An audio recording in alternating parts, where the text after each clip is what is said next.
Stalemate over federal legislative seat in Anambra State as the Ejike Ogwebega group storms Abuja streets to protest what they call INEC's bias in declaring their candidates. We speak with both factions and also the umpire over the controversy. That's the focus on the program.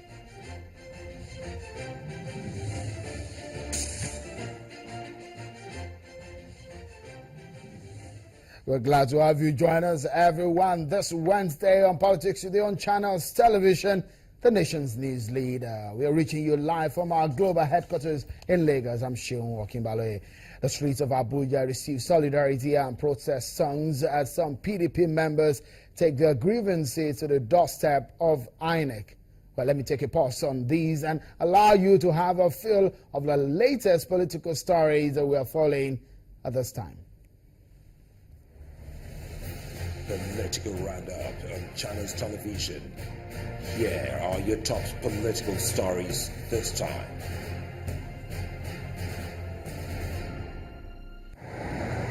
It's almost 2 weeks since the Rivers rerun elections, and INEC is turning in more results besides the 10 that were earlier announced. The Commission has announced results in Port Harcourt 1 and 2 and Obiakpo Federal Constituency, as well as Akukuteru 2 and Port Harcourt 2 state constituencies. Presenting the results to journalists in Port Harcourt, the River State capital, the resident electoral commissioner Anyedi Ikoiwak said, after taking inventory of its officials and materials following the violence and malpractice that marred the election, the commission decided to announce the available results. According to him, a new date will be announced for the conduct of fresh elections in areas where INEC deems the exercise not to be conclusive, including the 8 local governments where the poll was earlier suspended. Both staff and ACOC staff, we've decided to make pronouncement on the issues in question that is pertaining to some of the results that were not declared but were collated. The Benue State government today pledged to conduct a credible and transparent local government election and accept the outcome even if the ruling All Progressives Congress in the state loses. Governor Samuel Otom gave the commitment while inaugurating the newly constituted team of the Benue State Independent Electoral Commission at the Government House in Makurdi. Mr. Otom asked members of the board to live above board in the discharge of their duties as the electoral umpire in the state, noting that while he has since granted local government full administrative and financial autonomy, it will amount to double standards to meddle in the local government election. Our zero tolerance for corruption is non-negotiable. The chairman of the commission, while responding on behalf of his colleagues, warned politicians to avoid all forms of political pressure and favoritism as the date for the election draws near. 7 of us seated here and the staff at the commission cannot and will not be able to deliver the credible elections that every Benue indigene desires, except everybody collectively agree with us to deliver the good elections. But Nigerian women may have cause to rejoice if a research to be conducted by the National Center for Women Development is concluded. Acting Director General of the Center, Mr. Abdul Malik Dauda, who was speaking at a meeting organized in Abuja, ranked the political participation of women in the country as low. He, however, wants women in the country to strive towards assisting themselves in ensuring that the 35% affirmative action for women is achieved. So the long run is to raise them to the next level in participation in politics. And you're up to date. Those are your top political stories you need to know. Thank you for staying with us. Well, angry supporters of the Ogwebega-led PDP in Anambra State marched through the streets of Abuja. The aggrieved members stormed the headquarters of the Independent National Electoral Commission in Abuja. The protesters are demanding that the commission respects the Supreme Court judgment of February 2016 and issue certificates of return to their members.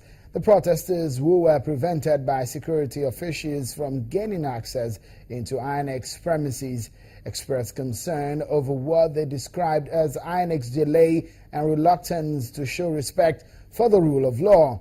Although neither the national chairman of INEC nor a national commission now was on ground to address the protesters, the director of security assured them that demands will be passed on to the chairman.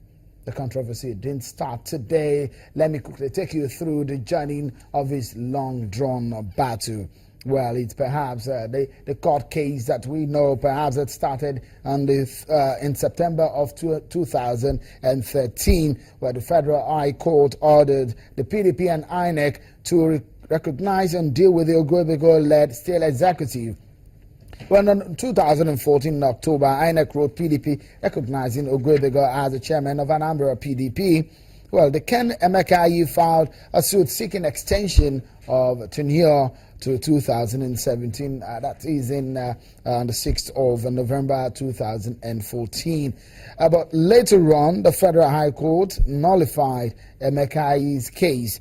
And in December of 2015, the High Court in Abuja delivered a judgment directing INEC to recognize the Ogwebego-led S.Court as authentic leadership of the PDP in Anambra State. Well, it became so huge when the Supreme Court accorded legal validity to the Honorable Ejike Ogwebego-led Executive Committee of the PDP.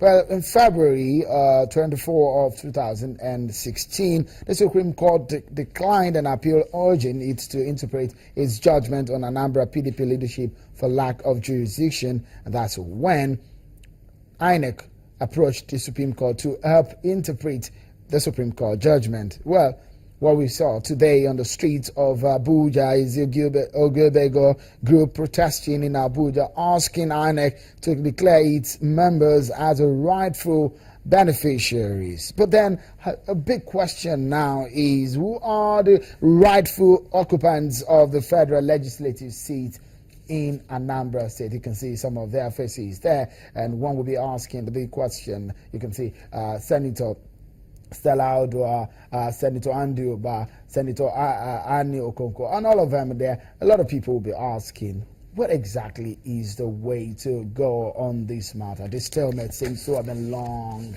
coming. Let's hear from one of the leaders of the protesters at the INEC office today in Abuja.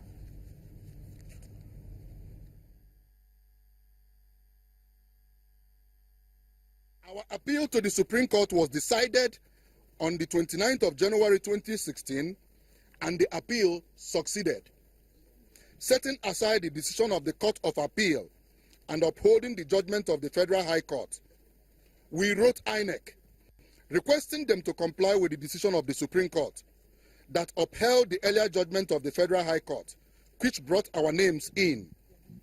After dilly-dallying for some weeks, INEC decided to seek clarification in the Supreme Court, showing clearly their bias against us. We challenged this new position of INEC, stating that the Supreme Court lacked the jurisdiction to entertain this motion, more so when INEC did not file any respondent's brief in this appeal, but stated through their counsel, Hassan Lehman San, that they will abide by the decision of the court as they have done in both the Federal High Court and Court of Appeal. It must be noted that this is the first time in the history of INEC that they will seek clarification of a judgment. They have never done that before. An obvious case of bias and selective justice. On 24th February 2016, the Supreme Court threw away the motion for interpretation based on our objection and tongue-lashed INEC. We again wrote INEC, intimating them of this latest pronouncement and urged them to release our certificates of return to us, being the validly nominated candidates of the party. Despite our several letters to them, it is now more than 60 days since the judgment. INEC, under Prof. Yakubu Mahmoud, has refused and neglected to do the needful. Our prayer: we entreat the chairman of INEC to comply with the decision of the Supreme Court, which restored the Federal High Court judgment and issue us our certificate of return. We are the beneficiaries of this judgment of the Federal High Court, which has